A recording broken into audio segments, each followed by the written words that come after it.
Alrighty, it is Christmas Eve morning, and we're in Branson. We just went to our dealer and got our cold brew this morning. Yep.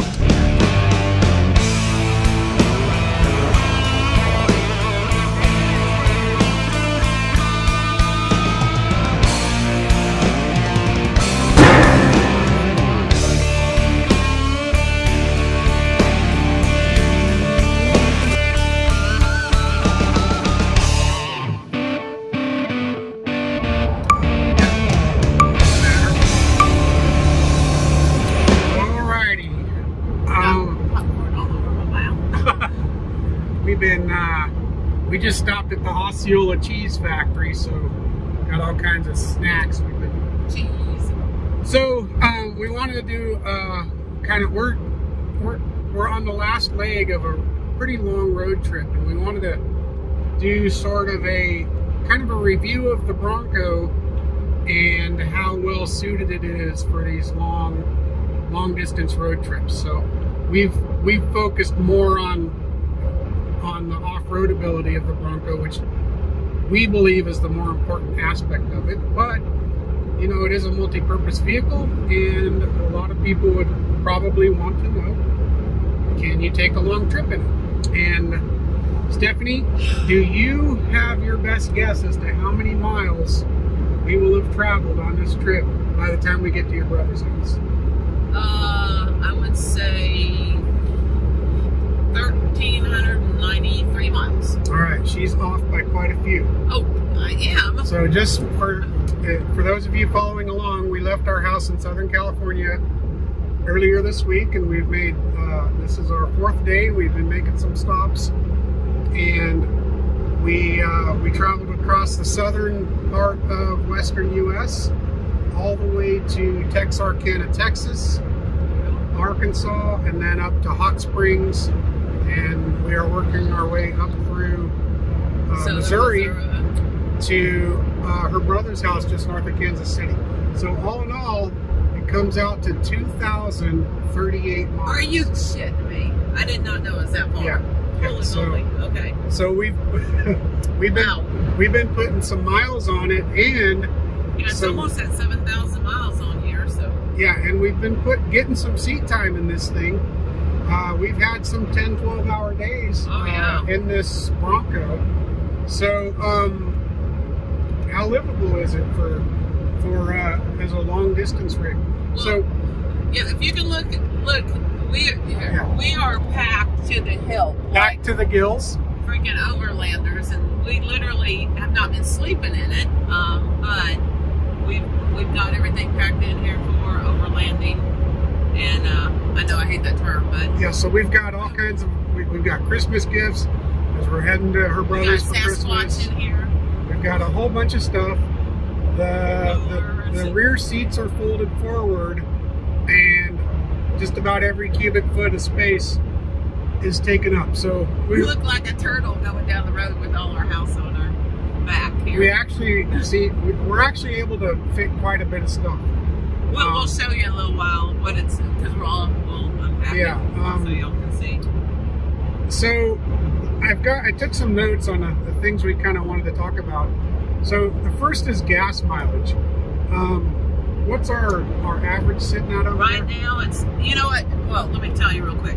We didn't know where the little setting was to figure out the trip meter. We're like, the damn thing should have a trip meter on it. We couldn't find it, so we were fumbling around on the steering wheel here, and we found the trip meter. So right now it's averaging 16.2 miles per gallon. But you know, I'm kind of a lead foot, so yeah. Steffi puts the hammer down. Our miles per gallon average. On some of the legs I've driven, we've gotten up around 19. And also that calculation doesn't take into account the tire size, so that's a little low.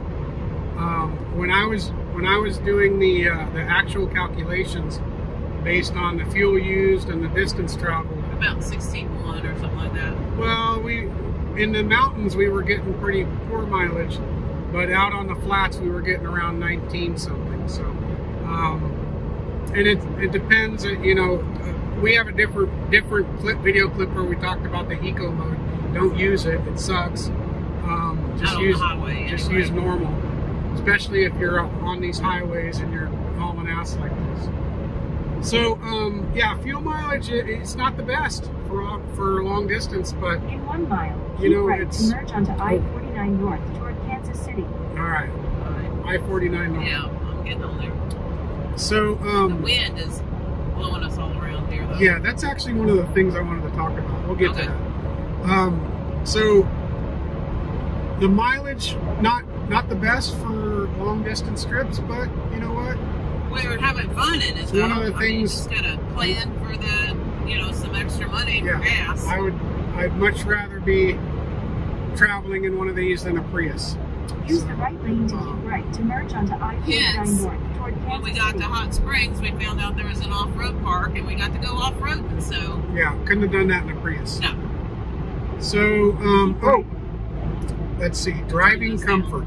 So Steffi's she's getting us onto another road. So, and I'm going to talk about navigation here in a second, but driving comfort after almost 2,000 miles. You know what? I like these seats. They are very, very comfortable. Usually after a while, I mean, we drive a lot anyway, and for long distances, we're that. For 26 miles, continue straight. You can't. Oh, I can't? Nope. Okay, sorry. Here, I mean, sorry about that, guys. I mean, we drive for long periods of time, and the seats are really comfortable. I like the lumbar support in it, because usually my back will start hurting after a while, and I'm used to, in my early Bronco, I'm used to the seats kind of hugging you a little bit around the leg, you know, your thighs, but well, on those, this is not that. It's not a. Those are racing seats in the early Bronco. These you gotta slide into, but very comfortable. I will say that. For those of you just tuning into our channel, it's a 2-door Base Bronco. So it doesn't have any upgrades, no Sasquatch or anything. So we have the base stock fabric seats. Do they have any upgraded seats? I don't know. Yeah, well, with the different packages, and I don't know what you can get with the base, but when you go up to like the Badlands and whatnot, you can get the Lux package and all the other stuff that comes with it. But yeah, these are just basic cloth seats. Yeah, we don't have the leather, we don't have the marine grade vinyl, any of that other stuff. But I've found the seats to be very comfortable. I mean, we've put in some long hours on them, and we've never felt fatigued from the seats. No. Yes, we need to stop and and stretch our legs here and there, but it's not because of the seat making us uncomfortable. Yes, and we don't end the day of driving feeling like we've been beat up, like we have in some other cars. So yeah, it's pretty comfortable. The leg room is excellent. Now we in the 2-door, in normal driving, when we're not packed to the gills like this, we don't even put the seats all the way back, even though we're both pretty tall. I can't even reach the pedal. There's so much room. Yeah, so we don't have the seats as far back as they could get. One problem with it, doing a long road trip like this, when you're packed this heavily, is that you can't lean a seat back. Like if the passenger wants to lean it back and take a little nap or something. Well, I got too much crap back here, so there's none of that. But plenty of leg room.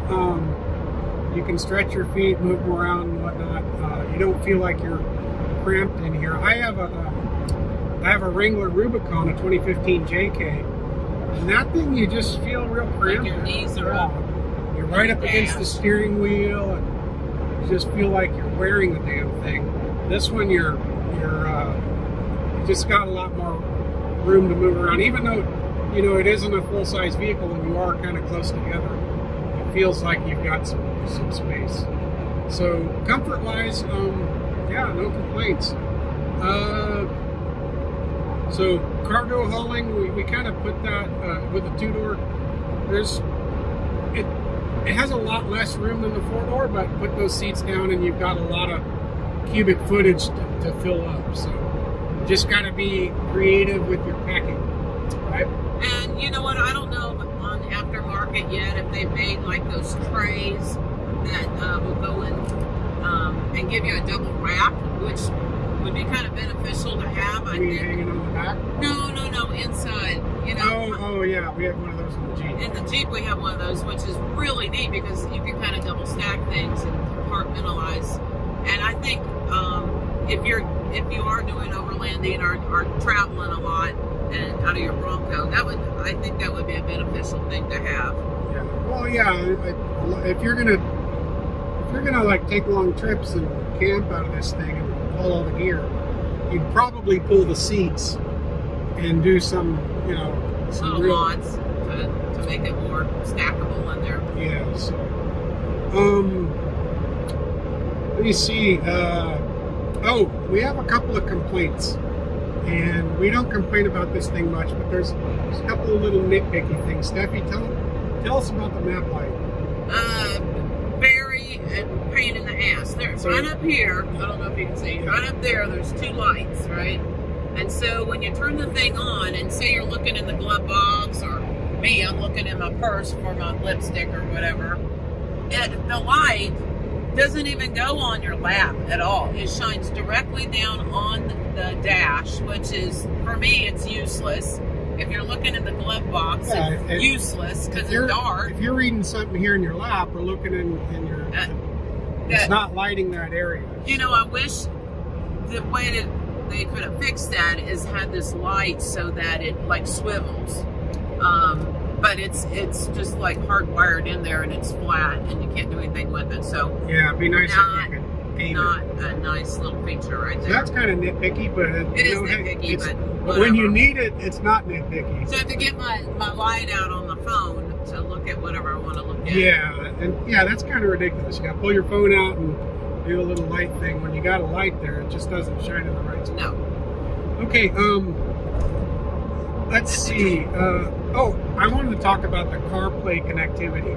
Oh. I've heard some other people complaining about this, and I've experienced it too. Is the Apple Carplay, it's just real quirky. It doesn't always want to connect. If it does, it takes a long time to connect. Sometimes it'll disconnect. Sometimes you're like, we don't have navigation, and the base model doesn't come with Ford's fancy navigation and all that. So we use, Google Maps or Apple Maps, through the CarPlay for nav, and it works okay for that. And we play music through it and whatnot. But it's hard to say what criteria it uses when it decides whether it's going to let you connect. So especially if you're trying to connect wirelessly, it just doesn't always seem to work. I mean, again, so we'll use the let me turn it around. We'll use the cables, right? And the cables are a little bit better if you connect it into the USB port down there.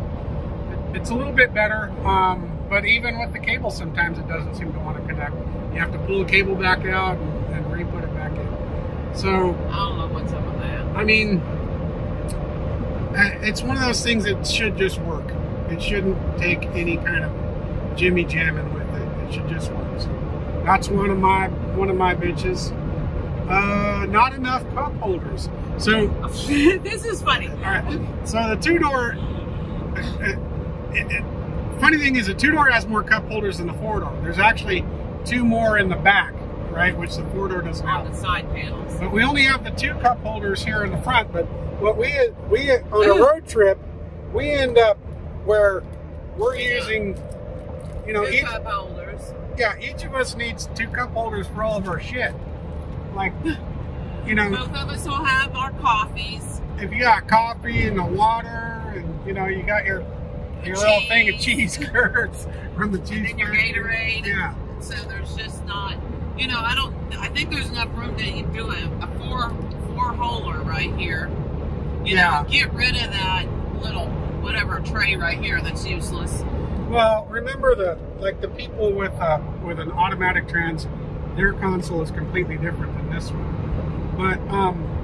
But yeah, I know they don't really have a lot of space to work with, and it's not really Ford's fault, but you really do need, as a road tripping vehicle, you need more space for your crap while you're traveling. So probably an aftermarket, an extra cup holder, something that you can attach to the dash or something would be in order.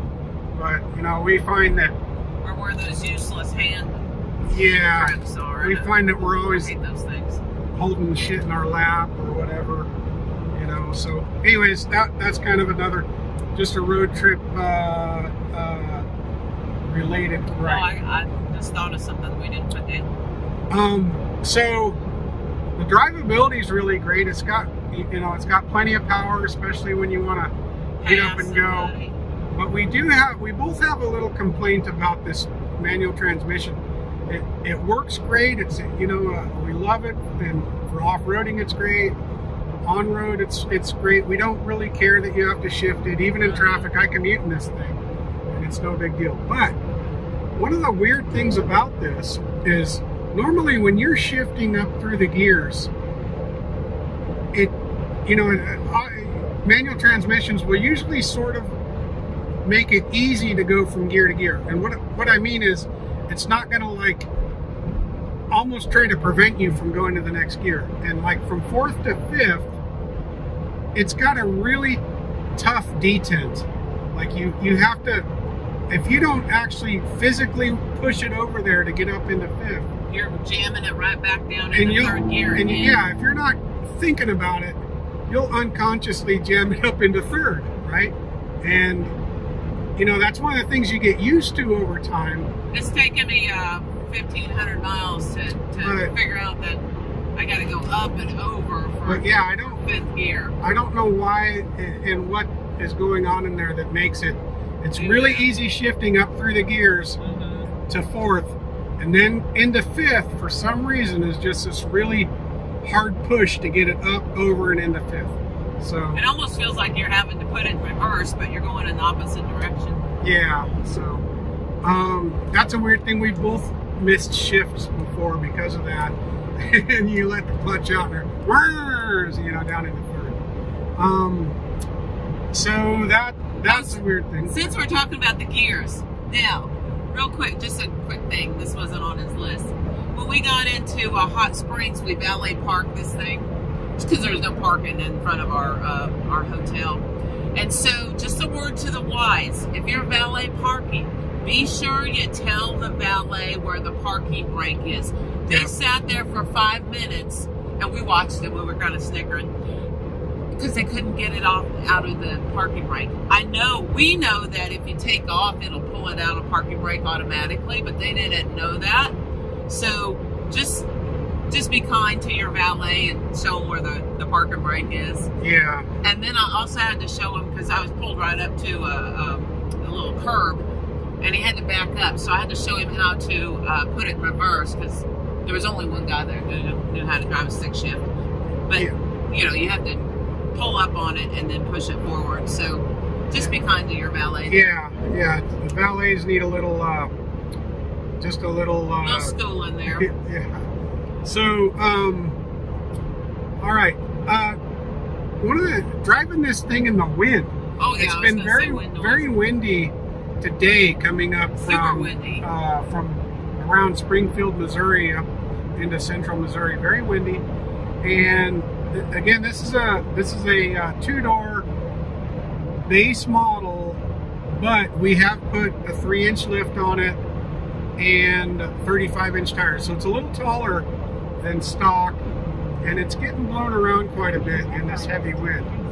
Not uncontrollable. No, I don't feel like I'm gonna lose control, and I can drive it with one hand. I know that's probably but it does get blown around some, and you know, kind of keeps you on your toes.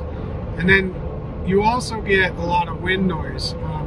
You're probably hearing that on the tape.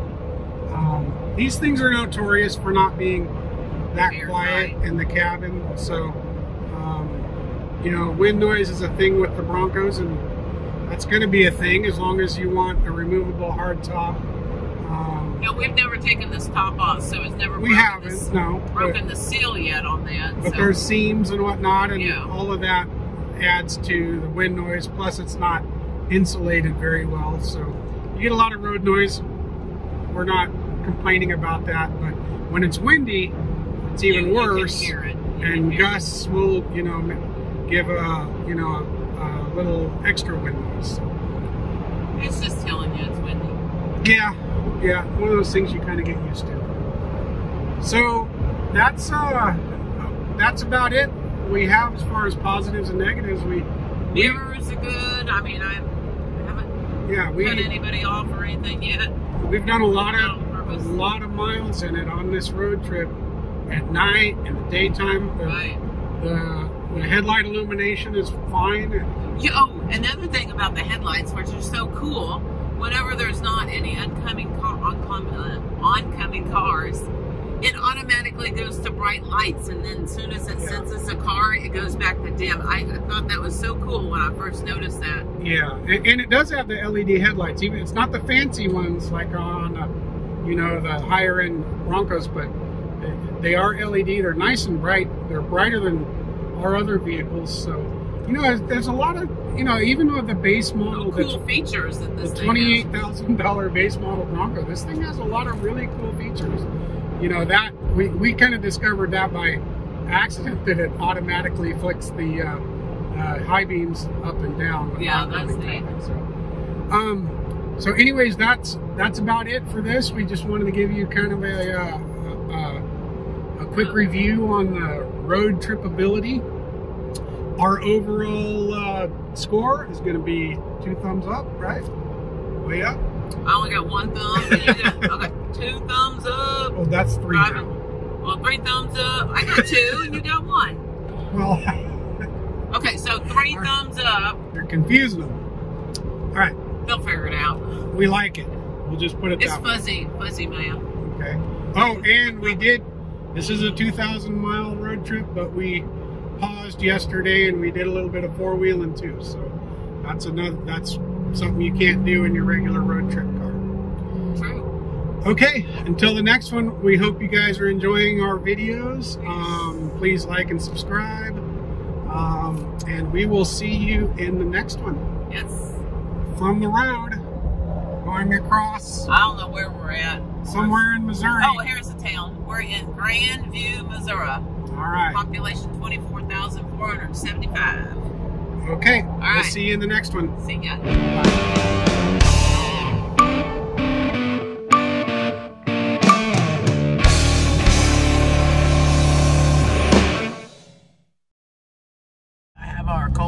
Merry Christmas, everybody. Merry Christmas. Rolled in here into Branson last night, and it's windy again.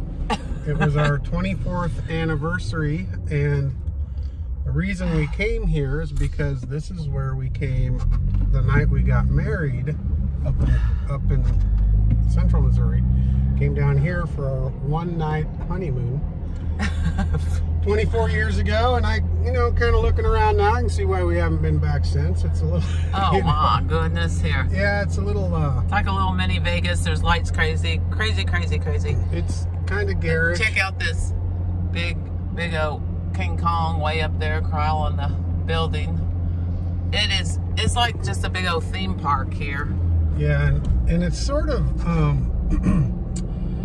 We went and saw a show last night. The show was actually pretty good. Actually, yeah, the Haygoods. They were pretty darn good. Yeah, the Haygoods. They had a Christmas show and whatnot. But, like, we've eaten a couple things here in this town, and the food was terrible. But we're not going to let that put a damper on our trip. So we had a good time here in Branson. We didn't show much of it. Well, it's our anniversary. A lot of it we can't show. But don't tell anybody. Oh, wow.